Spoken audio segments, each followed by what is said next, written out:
Good morning, students. So, we were discussing our chapter that is sentences, and we have covered two forms of sentences. First one was assertive sentences, and what I have told you about assertive sentence, that it would be a simple statement, and at the end of assertive sentence there will be full stop. Okay, and yesterday we have discussed the interrogative sentences, and what I have told you about interrogative sentences, that there should be a question and at the end there will be a question mark.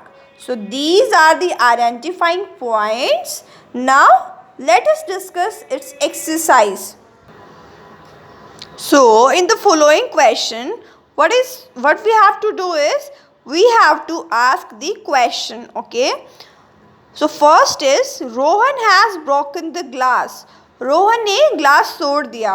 ठीक है, अब कोई suppose उसकी मम्मा आती है, रोहन की मम्मा, तो वो पूछेंगी, दो भाई बहन है, they are two siblings, and मम्मा को ये नहीं पता है कि रोहन ने तोड़ा है, या सपोज करो उसकी बहन का नाम सीता है या सीता ने तोड़ा है. तो what she will ask who has broken the glass, किसने ग्लास को तोड़ा, and at the end we will put a question mark. Next is you have to complete your homework. जैसे अब आपको मैं डेली बोलती हूँ ना, that you should do your homework daily, you have to complete it daily. So what will be question? Have you complete your homework? And at the end we will put a question mark. Next is I have taken your cycle for a day. Suppose आप सुबह उठते हो, आप देखते हो मेरी balcony में मेरी साइकिल ही नहीं है, गायब ही नहीं है. Where is my cycle? तो आपकी माइंड में आएगा ना, आप पूछोगे कहाँ गई मेरी साइकिल, किसने ली मेरी साइकिल. तो आप क्या क्वेश्चन पूछोगे? Who has taken my cycle. ठीक है, तो आप क्या पूछोगे? Who has taken my cycle, किसने मेरी साइकिल ली, और लास्ट में क्वेश्चन मार्क. अब next is Peter has gone for the dance class. So Peter dance class के लिए गया है. सो उसके घर में कोई रिलेटिव आता है and he will ask where is Peter. So here question will be where has Peter gone, and at the end we will put a question mark.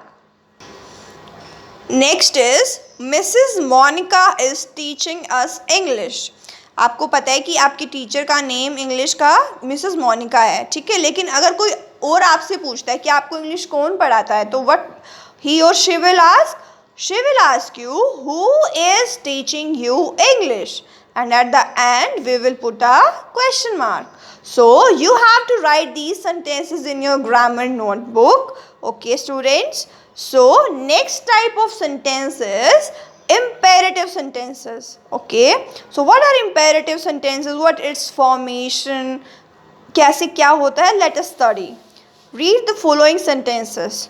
Brush your teeth regularly. आपको daily अपनी brush करनी चाहिए. Stand up and answer the question. Suppose आप class में हो, if a teacher ask you a question, okay, so आपको क्या करना होता है? योर टीचर ऑलवेज से ना, you don't have to sit and speak, you have to raise your hand and stand up and then answer the question. So stand up and answer the question. So teacher is asking that you have to stand up, after that you have to answer the question. So को हमेशा ध्यान रखना है, ये आपको respect, जो आपसे बड़े होते हैं ना उनके लिए आप रिस्पेक्ट शो करते हो ऐसे खड़े होकर बोलने से. ठीक है, जैसे आपको कहीं फायर एक्सटिंग्विशर के आसपास लिखा होता है स्टे अवे फ्रॉम फायर, क्यों जल जाते हैं, तो लिखा होता है ना वे warning sign stay away from fire. अगर आपको किसी की हेल्प चाहिए होती है, कैसे बोलोगे आप? Kindly help me in my project. अगर आप सपोज किसी स्केरी रास्ते से जा रहे हो, डरावनी जगह से जा रहे हो, तो आप क्या बोलोगे? या आप कहीं घूमने जा रहे हो, आपको अकेले जाने का मन नहीं है, सो आप कैसे पूछोगे किसी से? Will you please accompany me, क्या आप मेरे साथ चलोगे? In the above sentences a command request is given for something to be done. तो इसने क्या बोला कि जितने भी हमने ये सेंटेंसेस रीड आउट किए, there is someone is requesting to somebody, someone is giving command, है ना.